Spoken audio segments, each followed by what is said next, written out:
Welcome to the SEO Juice. If this is your first time here, welcome. It's been almost exactly 2 years, right, Mike? I think the Next month two-year will be the anniversary is next beginning of month. our second year. Incredible. This has been such a fun webinar series. We love having you Or guys sorry, here. third year. Sorry, Third year. third year. 3 years, really? Well, that it'll be the start of our third year, I should say. Instead of be the Start of start of our the third second year, year. it should be the start of the third year. So this is the end of 2 full years of the SEO Juice webinar now.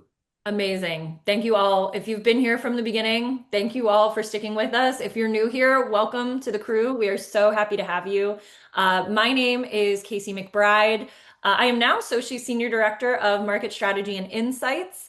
In this role, I work very closely with Damian Rollison and Mike Snow to basically get the word out about what is going on in the digital industry right now. It is our job to keep you all informed, to stay on top of these changes in Google Meta and beyond.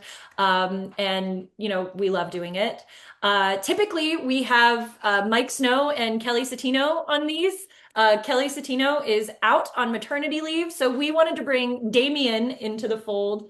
I'm so sorry, my dog is invading my room right now. Can you Oh, relax? we forgot to bring pictures, huh? Oh yeah, we should have brought pictures. Well, maybe next month we'll get a picture of baby Louie. Um, I think last time I called him the juice box. But yeah, we're so thrilled for her. But this time we're joined by Damian Rollison. Some of you probably recognize Damian from like every other webinar that Sochi does. He also works on Soshi's LVI studies. He's been on the juice before. We're super lucky to have him, and yeah, excited for conversations today. I will say something. I realized we forgot to add a slide promoting this, but speaking of Damien being in every webinar, Damien, you want to talk about, you have this webinar coming up with Lisa Landsman over at Google in what, 3 weeks? Yeah, it's on June the 3rd, and Lisa and I are going to be talking about competing in the era of AI visibility and what that means from a Google perspective. So definitely excited to have that conversation with Lisa. And it should be easy to find, or maybe somebody can drop a link in the chat Yeah, I to was gonna register for that. say, Jason, our Sochi marketing friend here on the call, maybe if you can add a link to the webinar in the chat, that would be great for the audience. Cool, cool. All Always right, excited to hear that. Always get some good nuggets of information. So, for uh, sure. all right. So today we are jam-packed. We're going to bring you some industry news and updates. We're going to talk about some shift in impressions that we've been observing and noticeable change within mobile search experience on Google. We're going to take a closer look at Ask Maps and dive into some experience and anecdotes there. And then, as always, we'll get into some checkbox optimization, some things you need to know. And then my personal favorite session is Caught in the Wild, the wonderful and mysterious things that Mike Snow tends to find when he is digging through Google and beyond. Well, some really interesting tests this week, so we will make sure we have time for it. So let's Industry get news. into it. Go ahead. Industry news. Want to start off this week. This relates to the cover image this week of Google placing a placard outside of a beauty salon. We've been talking a lot about how Google has expanded visibility in local search results for offer posts and events posts for the food and beverage industry. They've been doing a lot over the past 2 years. They had the events carousel that came and went. I'm very disappointed that seems to have disappeared completely now. But those posts have been showing up directly in search results. We've been getting hints that it was coming to the leisure industry, and now we discovered a few weeks back it is officially appearing. So if you are if you have a bit, if your industry is somewhere within the leisure industry, so that could be entertainment, that can be a gym, that could be a trampoline park, that could be a massage spa or beauty parlor, whatever that is. I would absolutely recommend, if you're not doing it already, using Google Offer posts, using Google Event posts. Um, Google will pick up social posts that have offers or events in them, but Google needs to interpret those posts. So they might not always bring them in. They might not always bring them in a timely manner. The best way to make sure you are getting your information and your offers out there directly is to do it directly in Google. And so highly recommend taking care of that. And it's free promotional space. Use it.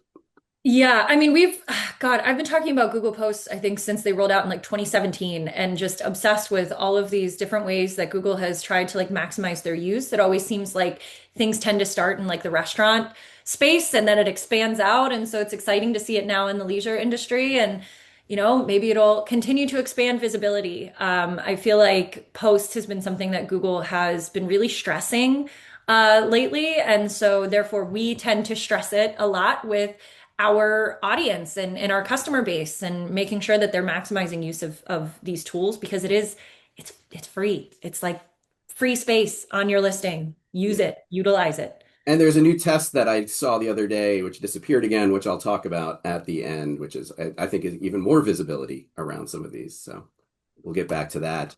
One other thing that I wanted to talk about, and we'll probably, I think all of us have something to say about this, is you may have heard the news several weeks back that Google added rating manipulation to their prohibited and restricted content policy.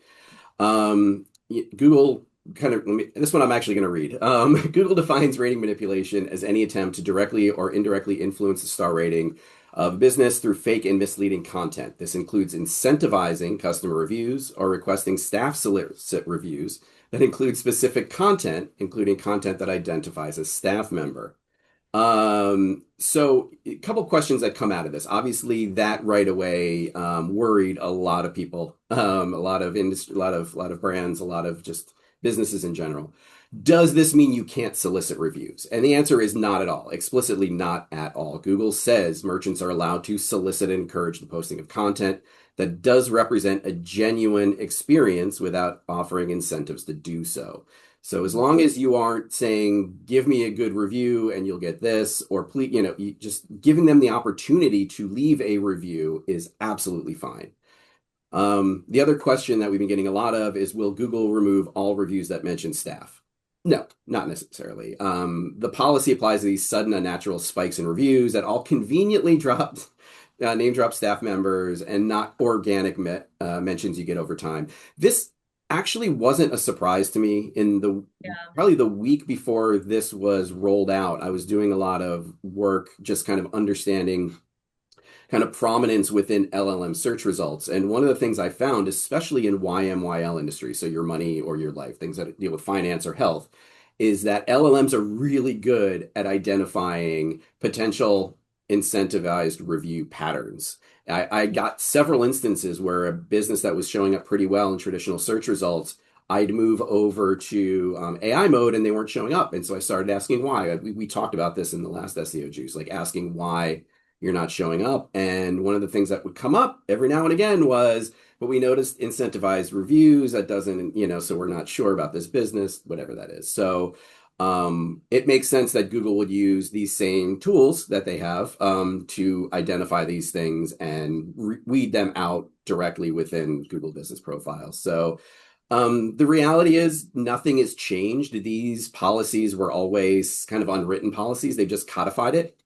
Mhm. So just kind of look at what you're doing, make sure you're not crossing any of those lines, but definitely make sure your franchisees know this and aren't crossing any of those lines. Because I know if you're a franchise brand, you can't necessarily control what everyone's doing, but you can educate. And you don't want something that they're doing to negatively affect your entire brand if you get slapped with that. 100%. And this kind of goes along too. We've been seeing for a while about this whole like authenticity that, Google LLMs, it doesn't matter. Consumers are craving authenticity and authentic reviews and experiences. Therefore, Google and these networks are going to respond to that and kind of develop certain adaptations to things to make sure that if anything that is an inauthentic or inflated type of experience, like that's getting removed. We did get a question in the chat that I know we have a lot to cover, but I do want to hit on. And she said, with Google paying more attention to the user's location when they post the review, is there anything multifamily housing or even hospitality businesses can do to make sure reviews don't get removed for being left while at the business's location? So this is essentially like a situation where maybe the review was left after the fact or when they're no longer on the premise anymore. I would imagine that in certain industries, like Google can detect without being creepy, but probably knows if you were there or not, or probably has a bit more flexibility for certain industries that that type of behavior is common. Really, this would affect anybody, right? Like if I'm at a restaurant, maybe I leave the review for the restaurant like a day later. That restaurant's not going to penalize my review just because I didn't leave it in moment while I was Well, I inside think the it's location. backwards. We've seen reviews being left because they are left on premises, so it makes Google Mm, potentially think that it's a review left by the business or incentivized and left there. And it's a really good question, and it's something I know one of our Google friends may be on the call right now, and it's something I'd love to talk about a little more if you have anything, and not now, obviously. But it's something that is we've gotten a lot of questions. You're not alone in saying, well, what if I'm a business where, let's say I'm a tutoring company, right? And my kid is there getting tutored and I want to leave a review. Like, hey, would you mind leaving us a review? And you go, great. And I'm in the location and I'm on their Wi-Fi. So I'm mm. at the same IP, I'm all this. It's a legitimate review. You're not being incentivized. I have time. I have nothing better to do. I'm going to leave a review. But Google's, whatever they have that identifies potential spam reviews or reviews that aren't left organically may see that as, a review that's not organic and being left. Yeah. So I completely get that. And I think it's something that we need to get more clarification on potentially if we can. And maybe we won't be able to, but it's a legitimate concern, I would say. Great question. Yeah. All right. All right. So moving on. Social. Yeah, couple social updates. So this one is I thought really interesting. So TikTok now lets brands kind of control how videos are found in search. Maybe a bold title. I don't know how much control or influence this truly has in practice, but something that is interesting from a TikTok perspective is you can now in your videos see the keywords that you are surfacing for different videos. And you can actually remove those terms if you feel they aren't relevant to the video that you posted. And you can also suggest keywords to TikTok. Now, of course, TikTok is like any other social media platform or, discovery tool in that it's a suggestion. It doesn't mean that if you start adding all of these terms, you're suddenly going to start appearing for everything that you want to. But this is a way for TikTok to get smarter, quite frankly, so that its own tool is better at recognizing what certain videos are about. So I think it's really smart on their end. Obviously, a little hard to manage like at scale if you have a bunch of different locations trying to post, but definitely worth looking into. If you feel like you're maybe not getting the right kind of reach for certain videos, you might be able to then actually go into the TikTok interface and kind of see what TikTok is associating your video with, and then try to make adjustments accordingly if you feel it's something that isn't actually relevant to the video that you recorded. And then this next update, this is actually literally right before I joined the webinar. I saw a video from Adam Asseri on this, where when I created this slide, it was still in testing phase. This is called Instagram Instance. It's essentially their answer to Snapchat. It happens in the Instagram DM interface. Adam Asseri, literally maybe an hour ago, announced that it is now rolled out. So I have not checked it myself as it's very fresh. But you all, for sure, if you look on your Instagram app, I believe you can find it in the DM function. But you can essentially send like instant images to a group of friends the same way that you would on Snapchat. Now, one of the differences that I think Instagram is actually trying to use as a benefit is that there's no like filters. It's meant to be a very like raw in moment, like authentic snap video, or I'm sorry, not video, image like communication. Whereas of course like Snapchat is a little more, you can add tags, you can add filters, you can do funny face things. I think this is meant to be more of like a conversational, like instant image back and forth. The images can only be viewed once, they vanish after 24 hours. So it is meant to be it's really smart on Instagram's behalf to kind of use Instagram as more of a messaging platform, the same way that that Snapchat is used as a messaging platform. And that Adam guy is the CEO one that Kelly talks about that okay. I don't pay Yeah, enough attention to what's going on Instagram, but I know she talks about it. I just want to make sure I was getting that right. And for Yeah, anyone he's the listening. head of Instagram, I think, right? he is. Yep, he is the head of Instagram. Any clue why Instagram would be launching this now? It seems like the moment to imitate Snapchat would have been a few years ago. Yeah, I would agree with that. But I don't know. Wasn't there, and maybe I'm wrong here, wasn't there some kind of rumble like years ago about them trying to acquire Snapchat or something Mm. like that, right? And I then think so, yeah. yeah. And so I wonder if maybe that's kind of part of it and that didn't happen. And now they're trying to, find an answer to it. I think. It's, it's interesting to me. It's smart on one hand because it's like, okay, your goal is to have Instagram as like a messaging platform. Like that's obviously the intention because so much of Snapchat is being used as a messaging platform. It's how, especially like younger generations tend to converse. I mean, my God, my younger sister is only 7 years younger than me, and she uses it as like a primary messaging system with her friends, and they'll just send pictures of their face with text back and forth, like is a form of communication. And so I That's what I was wondering. What I may be reacting to is I'm just not in the demographic, but maybe Snapchat is like this ongoing phenomenon kind of bubbling under the surface that I Instagram just I think it they're might getting be. around to it basically. Yeah, exactly. I find it odd that they didn't do it sooner because I feel like that's been, I mean, I even remember rewind forever ago to when my younger sister was like in high school, and that was how they were using Snapchat. And I used to think it was so crazy because it was just she'd take a real quick snap of her face and then say like LOL and then send it. And I'm like, "What is that? Is that how you're texting?" And she's like, "Yeah."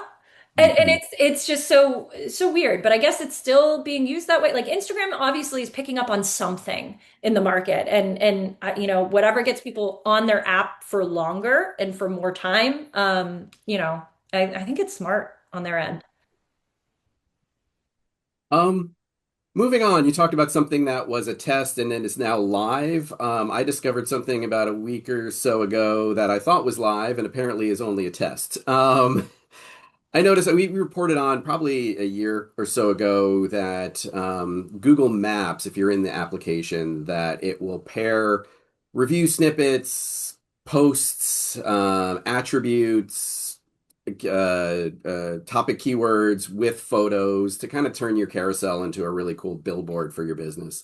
One of the things I noticed a few weeks back, and it was showing up very consistently for a while, was that the editorial summary, which we've talked about in the past, which is Google's AI generated summary about your business, it was being paired with the primary photo within the Google Maps app, which is great, right? And now it's missing, but I would guess it's in testing because it did show up. Hopefully it'll show up again. I think it's a really cool concept and it draws people's eyes into here's an image and here's that. The one thing to make sure is that you have the images to back these things up when they do appear. They're up to I think I counted about 17 images can show up in this carousel. So I would actually highly recommend whether or not this feature appears that when you launch a location, you make sure you have up to 20 photos, let's say, uploaded because then it gives Google a variety of photos to use and take and curate this carousel for you, along with the new reviews you're getting, the attributes you put in, and all of those things. So that is going on with that. And if this appears again, we will absolutely let you know. And then lastly, when it comes to news, wanted to bring this up. I feel like we're talking about it every week for the last few months, but unfortunately, we haven't seen a fix yet. But for those who don't know, there's been a bug within the Google reporting API that goes back several months now.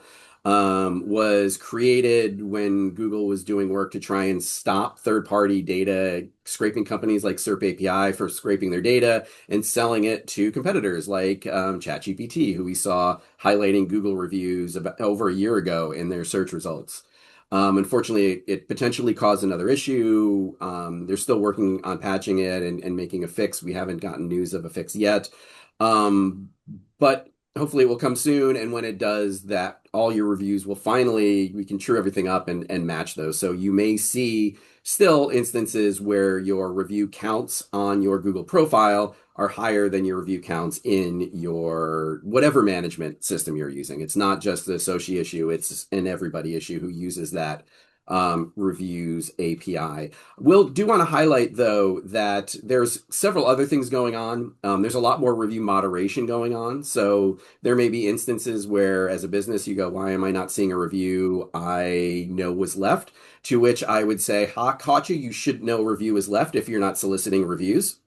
Um, and there's another thing where your replies may be held in moderation for up to 30 days. So you may reply and go, why isn't that showing up on my listing yet? It might be caught in moderation. I know Google, to help with this, just released something via their API so there can be a status. It's super new. So we haven't gotten it in yet, but it is something that I'm sure we'll want to look into as well. But just wanted to give you all the things that could be causing discrepancies with the listing and also what you think and assume should be there and published. Did you think I got all that, Casey? Damian, I don't know if you had anything to add to that. I think you got it. We've been talking about this every every month now. It's the start of the year.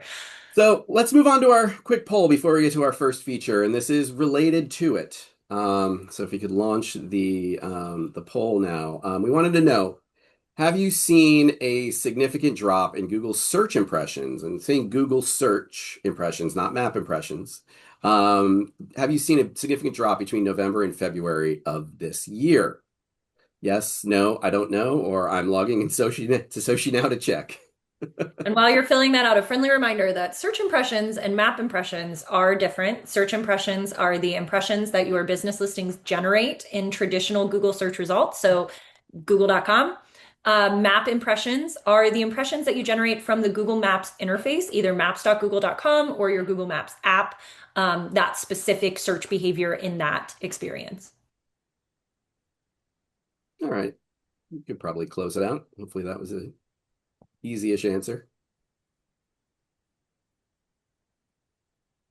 And we see, oh, there we go. There we go. Okay, about 38% yes, 11% no, 38% don't know, and 13% logging in. So it's not an isolated thing. I will say, if you're seeing this, you aren't alone. We've seen this across multiple industries. Big ticket retail, home services, fitness, beauty, healthcare, just all across the board. So wanted to look at, and this is what we mean by the difference between search and maps. If you're in the platform, you'll see there's the search impressions and then there are the map impressions.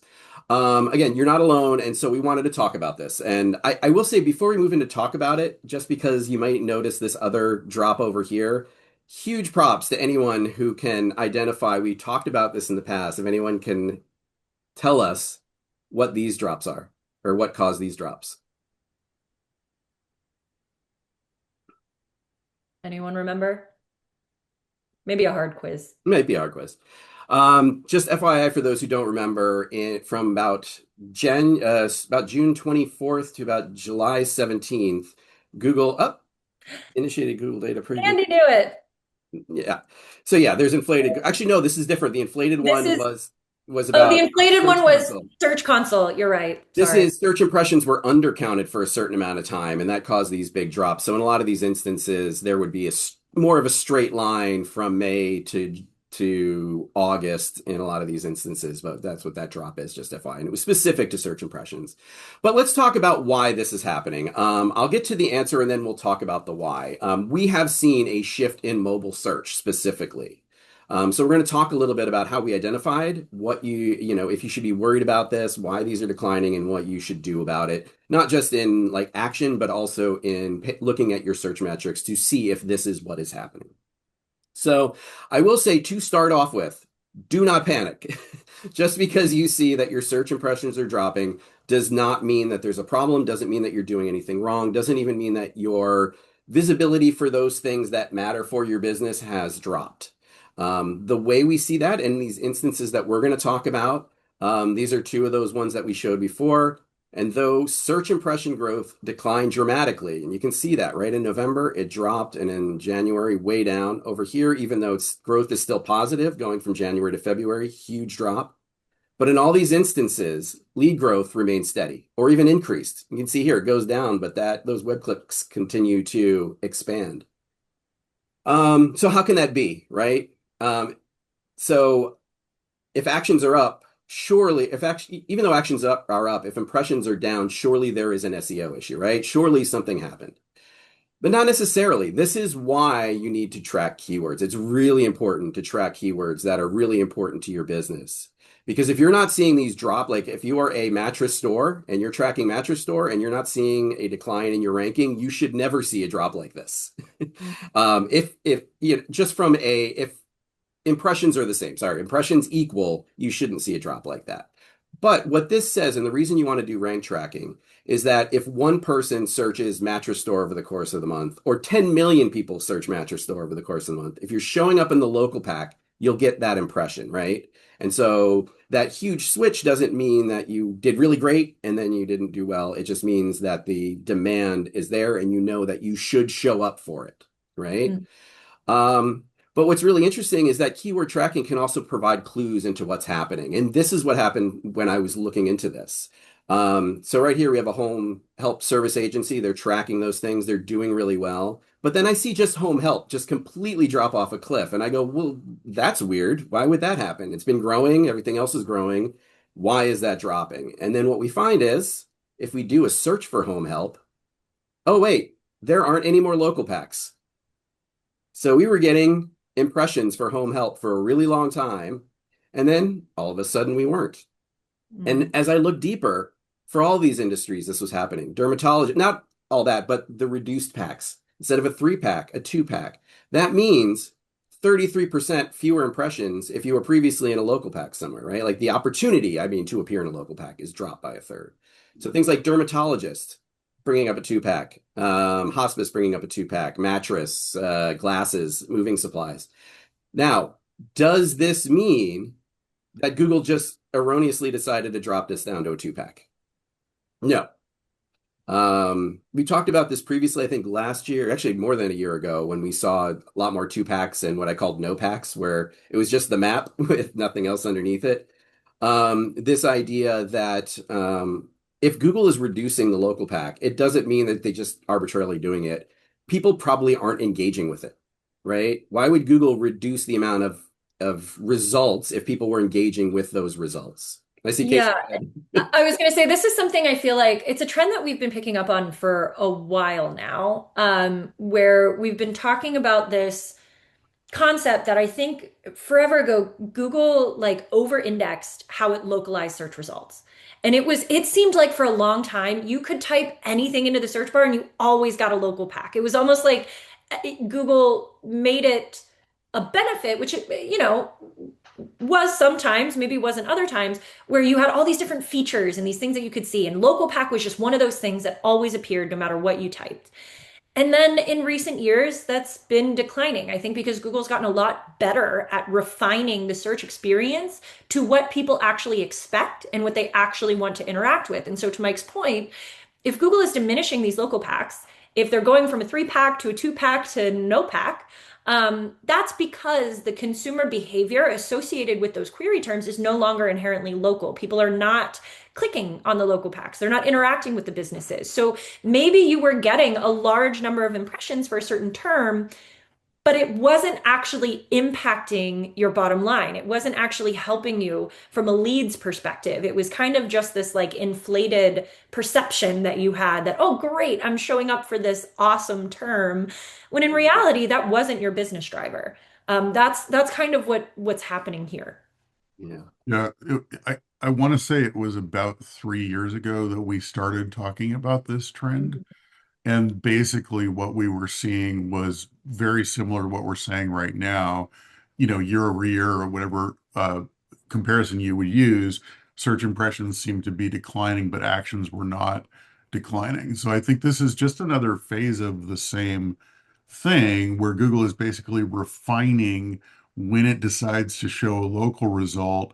We would probably assume based on historical data about what people are clicking on or not clicking on, and that for certain search terms, it was just the local pack was not relevant. However, I think what's kind of interesting about this manifestation of it is how going from 3 to 2 would make a difference. Like why is Google making that decision? It's almost like it's being very specific about just how much real estate in the SERP to allocate to local results. Whereas I believe before it was more, well, let's just take the local pack away entirely for certain terms. So it seems like the process is getting even more refined over time, which hopefully is a good thing for Mm, businesses because you're only going to surface a local result when that's actually a potential, conversion for you, as opposed to an irrelevant one. exactly. 100%. Another way that I kind of noticed this through, again, the metrics that the insights that we provide within the dashboard is looking specifically at, we break things down farther if you're looking in the Google profile report, is that you can see it split out even more between search impressions and map impressions on mobile, on desktop, on it, between each.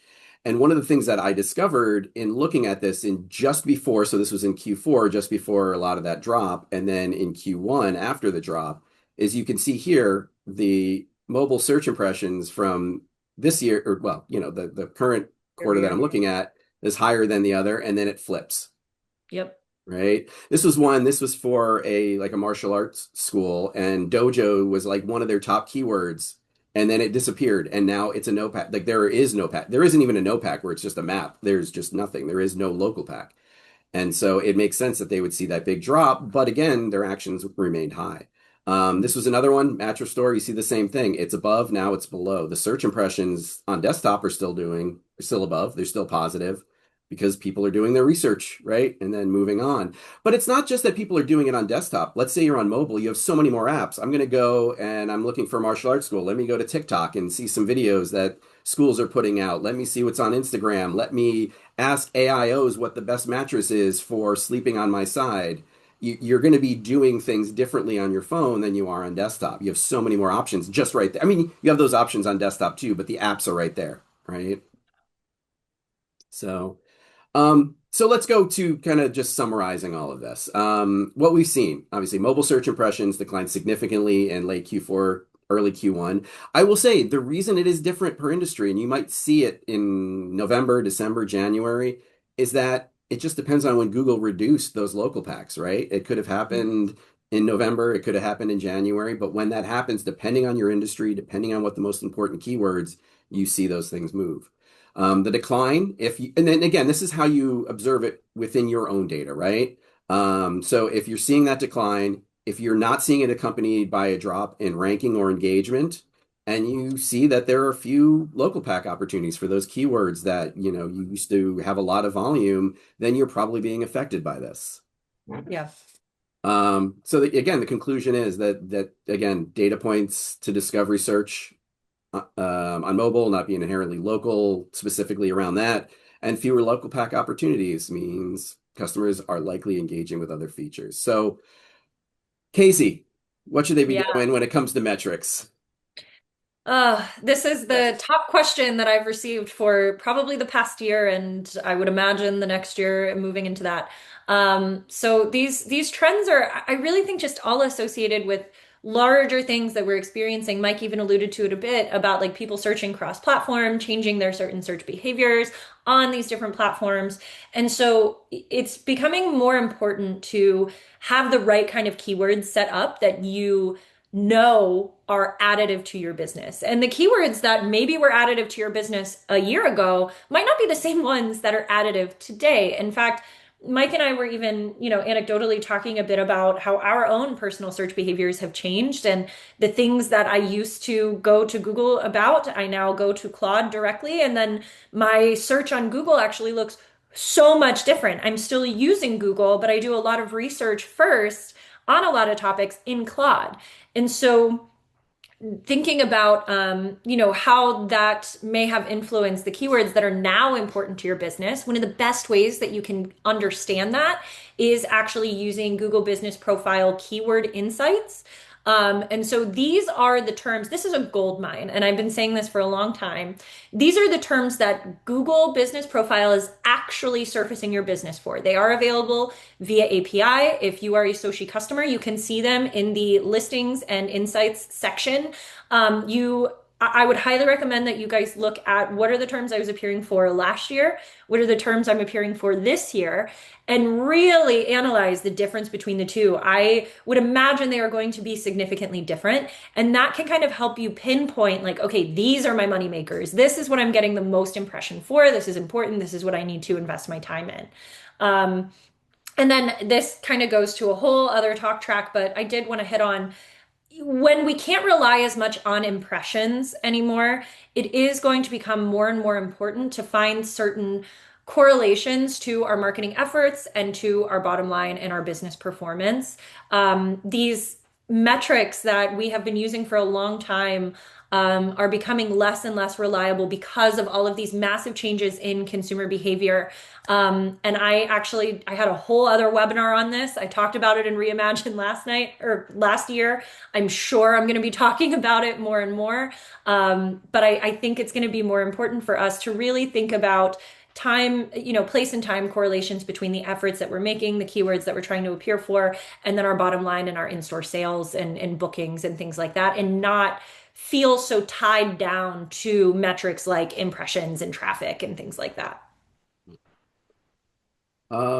So the other piece of this then is, well, what do you do? Like beyond just the measure, like should you be doing if traffic and things are starting elsewhere? And that's what we've been talking about all year. I won't go through this again, but it's why we come up with this whole idea of facts, kind of in the same way as EEAT is for Google, facts is for everything.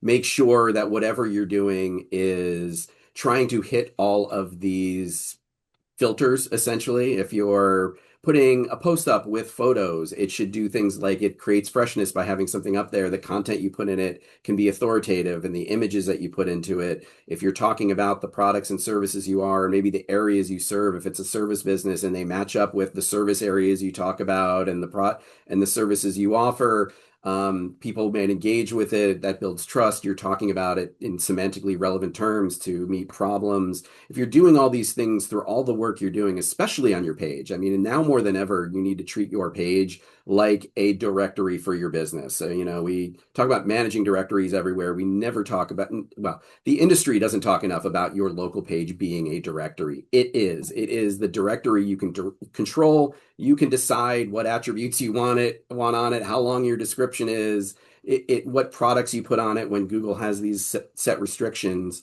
And as we'll talk about maps in our next segment, you need that when maybe Google AI mode can't see the database, which is bonkers, and we'll talk more about that in a minute. So anyone want to add anything else here or any questions before we move on?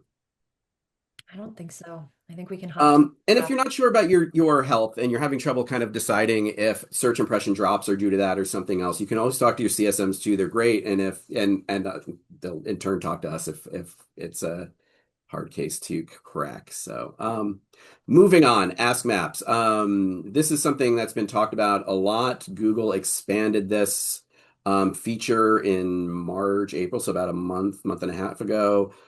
Damian has been doing a lot of searching in there, so he's going to share some of his experiences, which I think are fascinating. I haven't actually had a lot of time to go in here because, as I just realized today, in order to get this feature on your phone, you need to be logged into Google. Otherwise, it's not going to show up, even if you're in the app or in desktop. So, for those who don't know, this was launched, this conversational feature back in April. It answers questions. Google first relies on the content in the business profile, reviews in the business website before it'll access third-party content or social media. At least this is what Google said probably 6 months, a year ago on one of their pages about how they gather information for these features.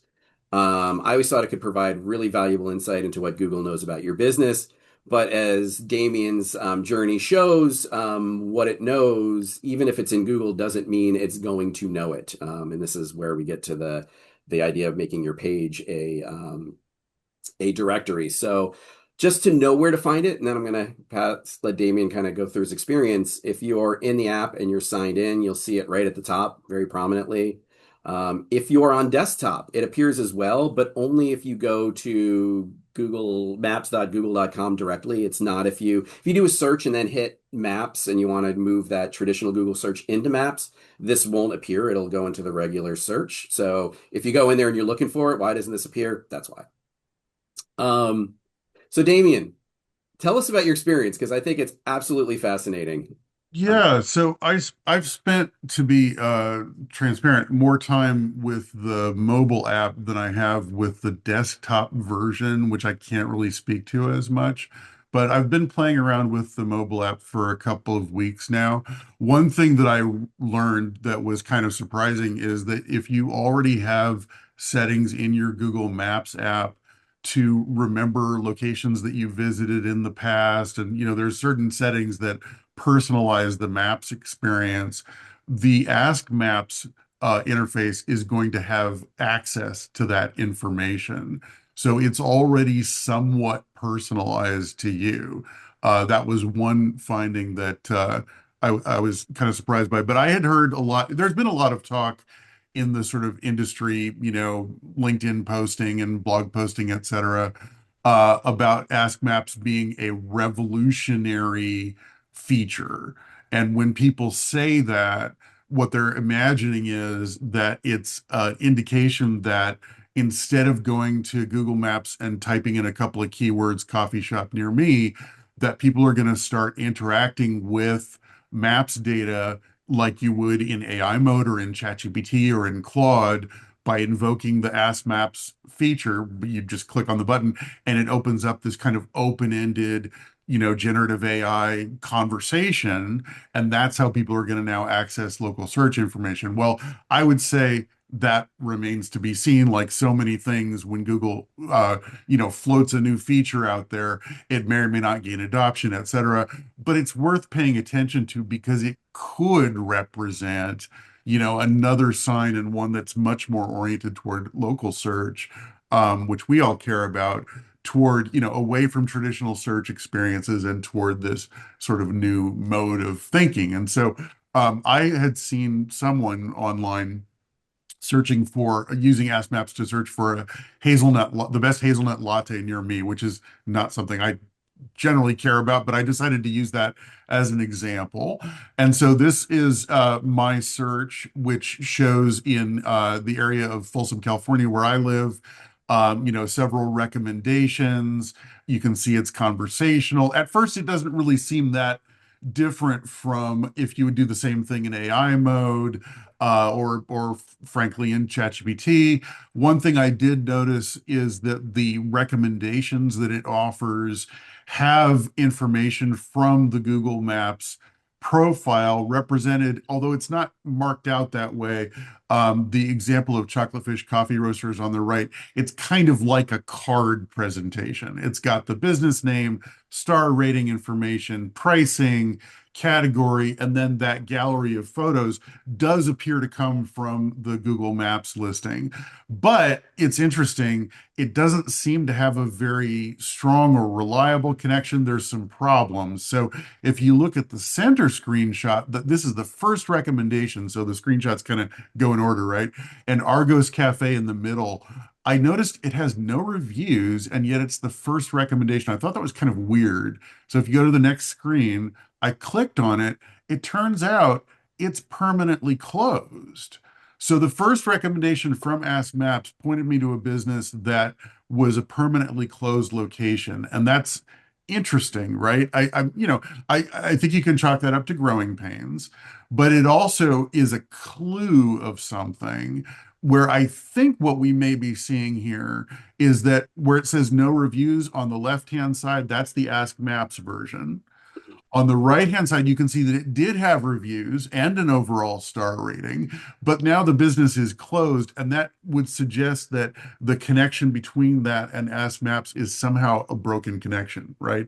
Like Yeah. because it's permanently closed, it therefore was not able to pull in reviews due to some rule that it was following related to that. But I thought it was interesting to note that that first result was in fact a permanently closed business. And I didn't try 27 of these. This was the first one I tried that gave me that result. You didn't click on any of the links. I'm wondering if this was something where what didn't come back in the fan out filter, but when it did its own search, it had so much prominence for being a popular location, it didn't have the connection that would bring in the reviews. Yes, that could be true. I didn't click on the links there, but I've got some examples of links that I did follow coming up here. So this was another question. This was based on an actual need that I have. So I have a son who's 9 years old. We were looking for something to do on a Saturday a couple of weekends ago. I basically said, please recommend things to do in the area today with my 9-year-old son. So I thought this was interesting. Speaking of query fan out, this kind of reminded me of the reorganized local SERP page that was reorganized by AI that came out a while back, The one on mobile where you where see it the breaks different up your sections. query into different alternatives that you might be interested in seeing.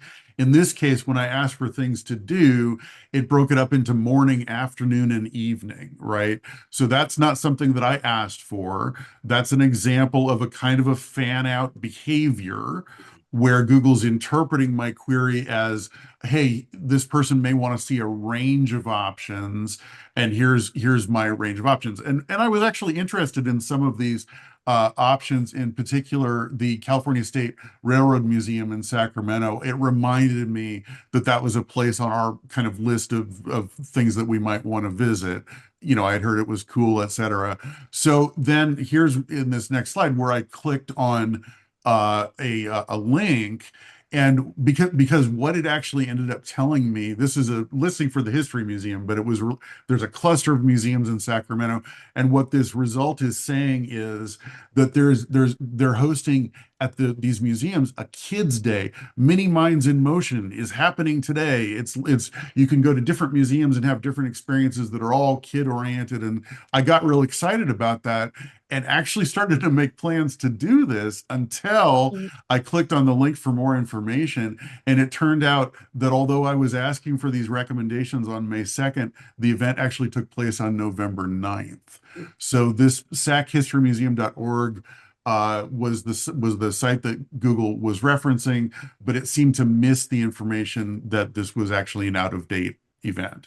Yeah, and I feel like LLMs in general have a hard time. Like Ask Maps is utilizing, right, like an LLM type behavior, Gemini type search, right? And I actually had a very similar experience using Claude, where I like reached out and I'm like, oh, I'm trying to find a really good farmers market for this season. Like I'm new to the area. I just recently moved. I'm not as familiar with the South Hills of Pittsburgh. Help me out.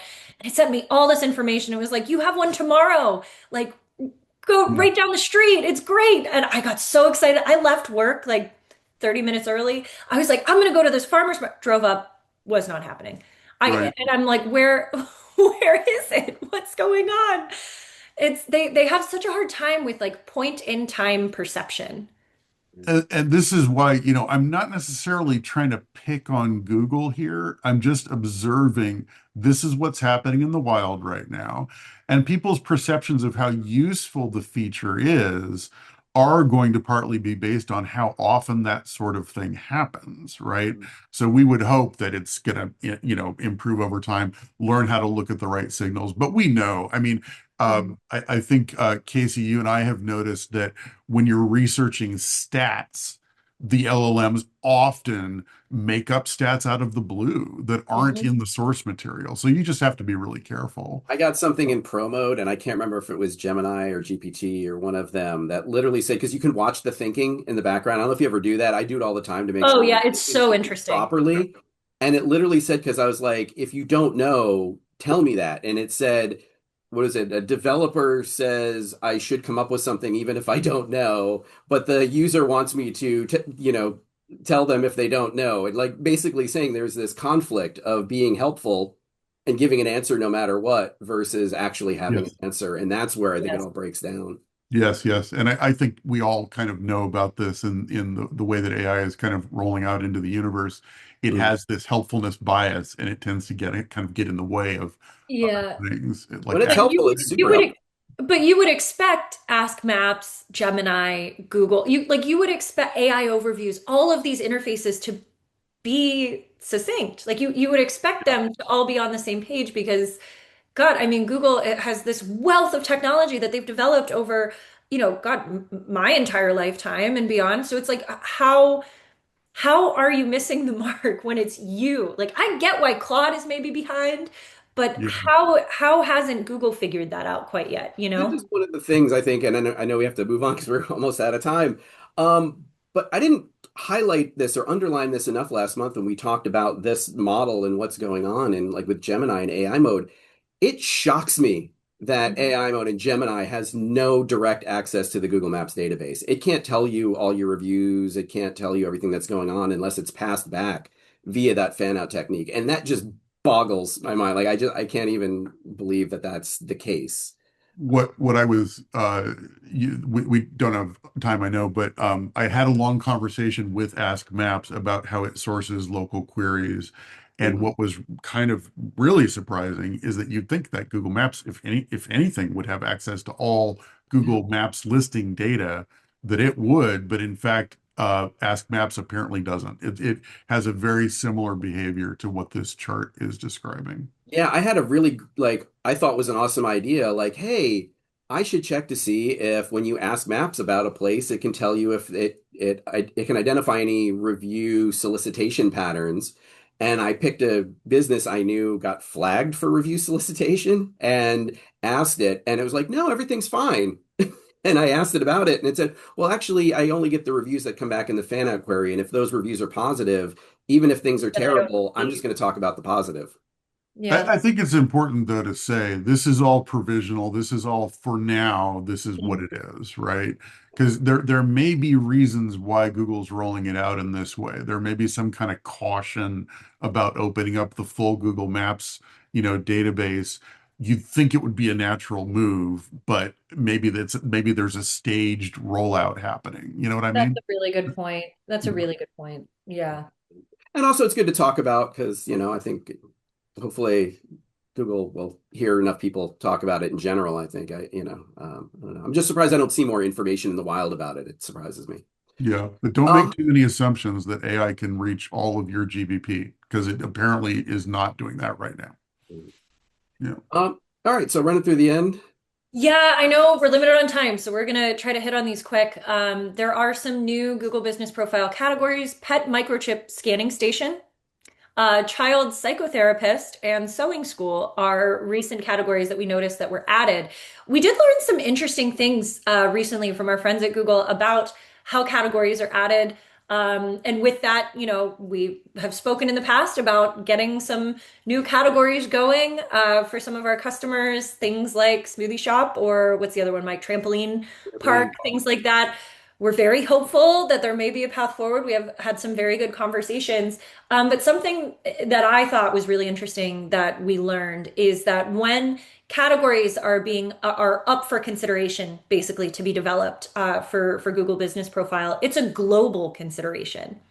Meaning that if your business type, like a trampoline park, for example, is incredibly popular in the United States, it still might fall to a different kind of perception globally and different like rank order on what needs set up globally, which I thought that was just kind of a cool thing to think about. I didn't think about it at that scale. Like when Google rolls this out, it's across the board. It is not like they are just pinpointing business types in individual countries and then they get those. It is a massive scale. So I thought that was kind of cool to learn. Same. Hopefully we're going to get some of those other ones soon. It's too long. So wrapping things up, caught in the wild, just some really interesting things that I've seen. One is notice this the other day. I mentioned we talked about the events and offers bullhorn feature, this little today thing that shows up on listings now for the food and beverage and leisure industry. I discovered last week this offer. Actually, it was Friday. These offers showing up. Initially, I just saw a bunch of Grubhub offers on listings and thought it was paid placement until I clicked a little further and found someone that had an organic one on their listing. These are really cool. They disappeared by Monday, so it's probably something just being tested. But if this does appear, it's great because it appears really highly on the knowledge panel, even higher than the bullhorn, and it's just another great reason for someone to click on your listing and visit your business. Another thing that I noticed in looking at that new pairing feature, with the editorial summary and the image, I noticed a not necessarily recommended hack to get your Google post to appear front and center on your photo carousel when viewed in Google Maps, and that's have no photos. If there are no photos to put in front of that post, it's going to appear first. Otherwise, it appears like 10, 12, I don't know. And but not saying you should do that. You should have photos. You should give people a reason to see what it is you do and come into the store. But thought this was just really interesting, funny behavior. Um, and lastly, when it comes to caught in the wild, I've done this before. I like patting ourselves on the back a little bit because we like to highlight the fact that we don't want to waste your time and we want you to feel that the time you spend with us every month is valuable, that you're getting something that maybe you can't get anywhere else. And I noticed in the last week that the industry is kind of catching up on features we've talked about for years. And maybe some of it is just revisiting things that people don't know about. But it was really interesting to see people talking about things like an about this place feature, which we talked about I think a year ago, almost exactly. Actually, it might have been last March. This about this place feature that has all these highlights. We don't have a lot of time, so we'll talk about it. And it's been around for a while, and we've talked about it. So where essentially reviews, Yelp posts, and other things give an experiential view of your business, something we've talked about. And the other thing, which I thought was really interesting, there was a post today about, hey, do you know when you add your social media profiles to your account, this is, oh, it's breaking news that adding your social profiles is going to do all these things. But we've been talking about it since the very first SEO Juice 2 years ago that these things were happening. It's expanded, it's developed, it's evolved. We did a test with Google last year and saw the benefits of adding these, the SEO value of the signals that come from your linked social profiles. So again, doing this not to be like, we got it, but really to just kind of say, again, I really appreciate that you all spend time with us every month, that you come and you want to hear what we have to say. We want to let you know, again, I just said it before, but that you're not wasting your time and that this is valuable. I will say between the juice, if you've missed things, you want to go back, you want to look for when we talked about the about this place or what we've been saying about the social links and our study that we had last year. You can find these either within Soci Central, the whole library, or with not Soci Central, yeah, Soci University. All of that exists within there. You can go back and watch old episodes. Also within the website, you can also view this. And I think they're on YouTube now as well. Casey, I know you're kind of cleaning some of that up you were talking about. Yeah, I believe most of the videos are on YouTube as well. But yeah, And then in between, some of the things we talk about, like getting more visibility, leisure industry, getting more post visibility on posts, whatever.